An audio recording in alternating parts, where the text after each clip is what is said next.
Hi, this is Manisha Singh. स्वागत है आप सभी का आपके अपने यूट्यूब चैनल पर। फ्रेंड्स, आशा करती हूँ कि आप सब बहुत अच्छे होंगे और परीक्षा की तैयारी आपकी बहुत अच्छे से चल रही होगी। तो आई हूँ लेकर के आप सभी के लिए एक और गवर्नमेंट जॉब की अपडेट, जो कि डायरेक्टली निकल के आ रही है असम राइफल्स में ट्रेड्समैन की रिक्रूटमेंट फॉर 2025। देखिए, असम राइफल्स होता है क्या, CAPF यानी सेंट्रल आर्म्ड पुलिस फोर्सेस। ये केंद्र सरकार के अंतर्गत आता है, आर्म्ड फोर्सेस है, आर्मी के तरह ही आपका फोर्स रहने वाला है। और इसका जो है ना ऑल ओवर इंडिया में आपका रहता है कि कहीं पे भी जॉब वगैरह होता है। बहुत अच्छी चीज है कि इसमें अगर आपका सपना था कि आपको सेना में भर्ती लेना है तो ये आपके लिए वर्दी वाली बहुत अच्छी जॉब रहने वाली है। ग्रुप C का पोस्ट रहेगा जिसके लिए ऑल इंडिया के कैंडिडेट अप्लाई कर सकते हैं।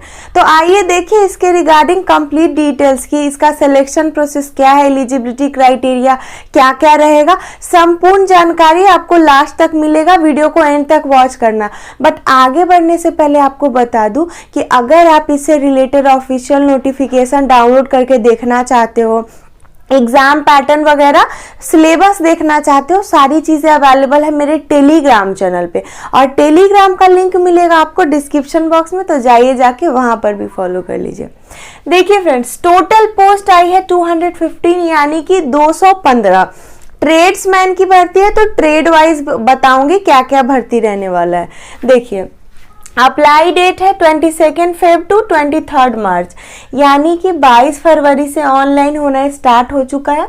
अंतिम तिथि आपका 23 मार्च यानी 23 मार्च रहने वाला है।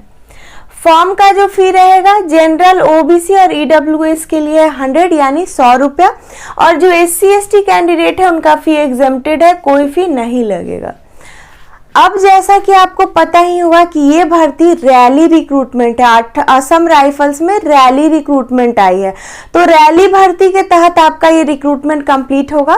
रैली कब होगा, देखिए अप्रैल 2025 में, यानी कि अभी से आपके पास 2 महीने हैं तैयारी करने के लिए। 2 महीने का, अब ये मंथ तो खत्म हो रहा है, पूरा मार्च और अप्रैल में तो कभी भी हो सकता है रैली। आशा करती हूँ कि आपकी तैयारी अच्छी हो और अप्रैल के एंड तक हो तो आपका सिलेक्शन हो जाए इसमें। देखिए, इसके लिए जो एज लिमिट है ना, एज ऑन 1 जनवरी 2025 यानी कि 1 जनवरी 2025 के अनुसार आपका एज यहाँ पर देखा जाएगा कि क्या कट ऑफ है। ठीक है, मिनिमम एज है 18 वर्ष से 21 वर्ष, post wise 18 to 21 years. Maximum क्या है 23 से 30, मतलब कि किसी पोस्ट के लिए 23 है, किसी के लिए 25 है, किसी के लिए 28 है, तो वो अलग अलग पोस्ट का है। तो ये चीज आपको ना नोटिफिकेशन में क्लियर हो जाएगा कि किस पोस्ट का कितना से कितना एज है, क्वालिफिकेशन इन डिटेल। फिलहाल जो कुछ पोस्ट है उनके बारे में मोटा मोटी मैं यहाँ पर आपको सारी चीजें एक्सप्लेन कर दे रही हूँ। देखिए, आपको आगे बढ़ने से पहले ये भी बता दूं कि जो एज में रिलैक्सेशन मिलता है ना, OBC को 3 वर्ष का और SC ST को 5 वर्ष का, वो भी यहाँ पर आपको मिलेगा। ठीक है, अब बात करते हैं पोस्ट वाइज क्वालिफिकेशन सहित एज लिमिट के बारे में। देखिए, 4 टाइप के पोस्ट के बारे में मैं यहाँ बता रही हूँ, बाकी की चीजें आप नोटिफिकेशन में देखेंगे। पहला आपका रहेगा सफाई का ट्रेड, 70 पोस्ट है। 10th पास यानी कि सिर्फ और सिर्फ आपने 10वीं पास कर रखी है, कुछ भी आपका परसेंटेज है ना, तो आप अप्लाई कर सकते हो। इसमें कोई डिप्लोमा वगैरह की नीड नहीं है। और एज जो है ना 18 वर्ष से 23 वर्ष, मतलब 18 to 23 ईयर्स है। OBC के लिए 26 और SC ST के लिए 28 वर्ष रहेगा। सेकेंड पोस्ट है रेडियो मैकेनिक, 17 सीट है। 10th प्लस डिप्लोमा, अगर आपने 10वीं पास कर रखी है, साथ में कुछ डिप्लोमा किया हुआ है, या फिर इंटर में आपका फिजिक्स, केमिस्ट्री और मैथ एज अ सब्जेक्ट है, 18 वर्ष से 25 वर्ष के हो तो आप अप्लाई कर सकते हो। OBC वालों के लिए 28 वर्ष और SC ST के लिए क्या है, मैक्सिमम 30 वर्ष रहेगा।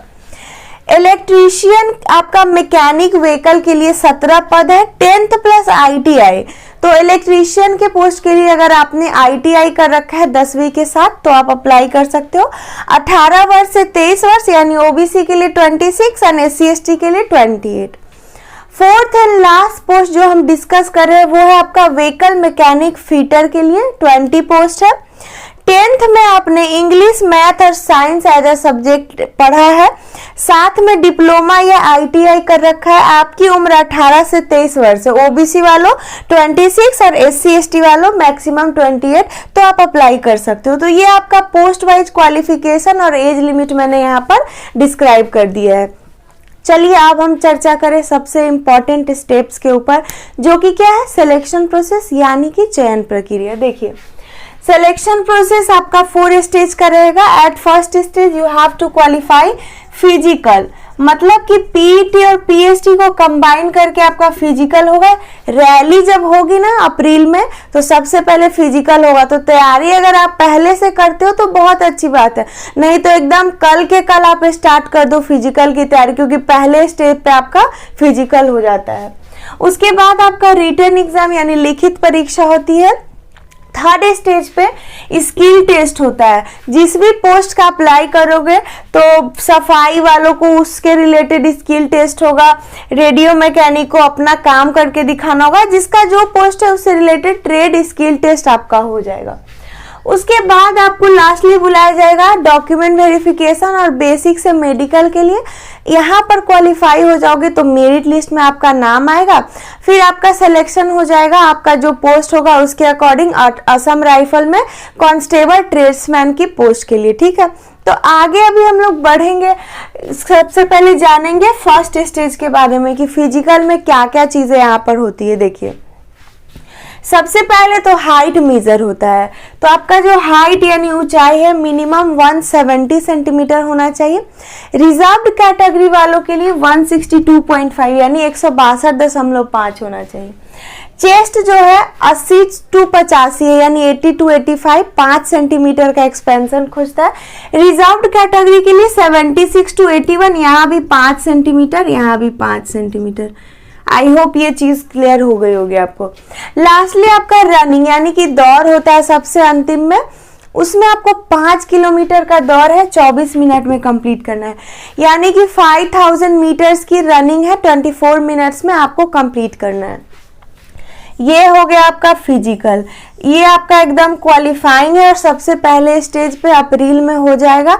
बार बार इसलिए अप्रैल बोल रहे हो ताकि तैयारी आपकी अच्छी अभी से रहे, तो मेहनत करोगे तभी आपको यहाँ पे सफलता मिलेगी। और जब इसमें क्वालिफाई हो जाओगे तब आपको एडमिट कार्ड वगैरह आएगा। क्या चीज के लिए? एग्जाम के लिए, रिटेन एग्जाम आपका होगा। तो एग्जाम की तैयारी भी लगे हाथों स्टार्ट कर देना। बहुत सारे कैंडिडेट होंगे जो पहले से कर रहे होंगे, बहुत अच्छी बात है। देखिए एग्जाम आपका कहाँ होगा, आपके ही डिस्ट्रिक्ट में नियर बाय सिटी में होगा, और आपका ऑफलाइन पेपर होगा, OMR मोड से होगा, पेन एंड पेपर बेस। अलग अलग डिस्ट्रिक्ट में एग्जाम सेंटर होंगे, आप ही के जिला में पड़ेगा तो वहां पे जाके एग्जाम देना होगा। ठीक है, देखिए एग्जाम में 100 क्वेश्चन पूछे जाएंगे 100 मार्क्स के लिए, मतलब कि 100 प्रश्न 100 नंबर के लिए, पर क्वेश्चन 1 मार्क मिलता है। समय 2 घंटे का है, और सबसे अच्छी चीज यहाँ पर आपको ये है ना कि यहाँ पे कोई निगेटिव मार्किंग नहीं है। तो अगर आप किसी क्वेश्चन का आंसर को लेके मन में आपके कॉम्प्लिकेशंस आ रही थी, कंफ्यूजन आ रहा था कि टिक करे या ना करे, तो उसको जरूर टिक लगा के आइए। उससे क्या होगा कि अगर सही होगा तो आपको 1 नंबर मिल जाएगा, और अगर गलत हुआ तो आपका कुछ नहीं जाएगा। ठीक है, देखिए सब्जेक्ट वाइज अगर देखा जाए तो नॉर्मली जो जनरल कंपटीशन का होता है 4 subject, GK GS, English, math और रीजनिंग। तो जीके जीएस से 25 प्रश्न है, रीजनिंग से 25 प्रश्न है, मैथमेटिक्स के 25 क्वेश्चंस एंड लास्टली इंग्लिश से रिलेटेड 25 क्वेश्चन फॉर 25 मार्क्स। तो ये तो आपका एग्जाम का पैटर्न है। मिनिमम क्वालिफाइंग मार्क्स इसमें क्या है ना, जनरल ईडब्ल्यूएस के लिए 35% है, अदर्स के लिए 33% है। तो ये आपका एग्जाम पैटर्न है। इसमें आप जब क्वालिफाई हो जाते हो फॉर एग्जाम तो आपको फिर से बुलाया जाएगा स्किल टेस्ट के लिए। लास्टली डीवी एंड मेडिकल के बाद आपका सिलेक्शन हो जाएगा। तो ऑल ओवर इंडिया में आपको जहाँ पे भी असम राइफल अलॉट करेगी वहां पे कांस्टेबल ट्रेड्समैन के रूप में आपको काम करना पड़ेगा। काम के ड्यूरेशन में सैलरी बहुत अच्छी मिलती है। इन्हें स्टार्टिंग नोटिफाई किया गया है कि आपको 25,500 से लेके स्टार्टिंग में ही मिलता है 25,500, और बढ़ा के उसको बाद में इंक्रीमेंट के बाद पर्क्स एंड अलाउंसेस ऐड करते करते आपकी सैलरी 81,100 रुपीज़ पर मंथ की हो जाती है। लेकिन असली में अगर बात करें कि रियल टाइमिंग जब आप ज्वाइन करते हो तो एक्चुअली में आपको मिलता है क्या, 30 से 35 हज़ार रुपये पर महीने की सैलरी होती है। बढ़ते बढ़ते 1 लाख टू 1.5 लाख के बीच में सैलरी हो जाती है। ये बहुत अच्छी चीज़ है। अगर आप इसके लिए इंटरेस्टेड हो, एलिजिबल हो, तो जल्द से जल्द फॉर्म अप्लाई कर लेना। एंड आई होप कि इस पोस्ट के रिगार्डिंग कंप्लीट आपका जो भी डिटेल्स हो मैंने शेयर कर दिया हो। अब भी कुछ डाउट एंड कंसर्न है तो विदाउट हेजिटेशन कमेंट करके क्वेरी को सॉल्व कर ले। वीडियो अच्छी लगी हो, यूजफुल लगी हो तो एक लाइक करके अपने फ्रेंड्स के साथ शेयर कर देना। और हाँ, मेरे चैनल को सब्सक्राइब करके नोटिफिकेशन बेल ऑल पे सेट करके जाना, ताकि सारी न्यू जॉब की अपडेट ना सबसे पहले आप तक पहुंच सके। तो मिलूंगी फिर से किसी जॉब की अपडेट के साथ, तब तक के लिए stay tuned, bye bye, take care.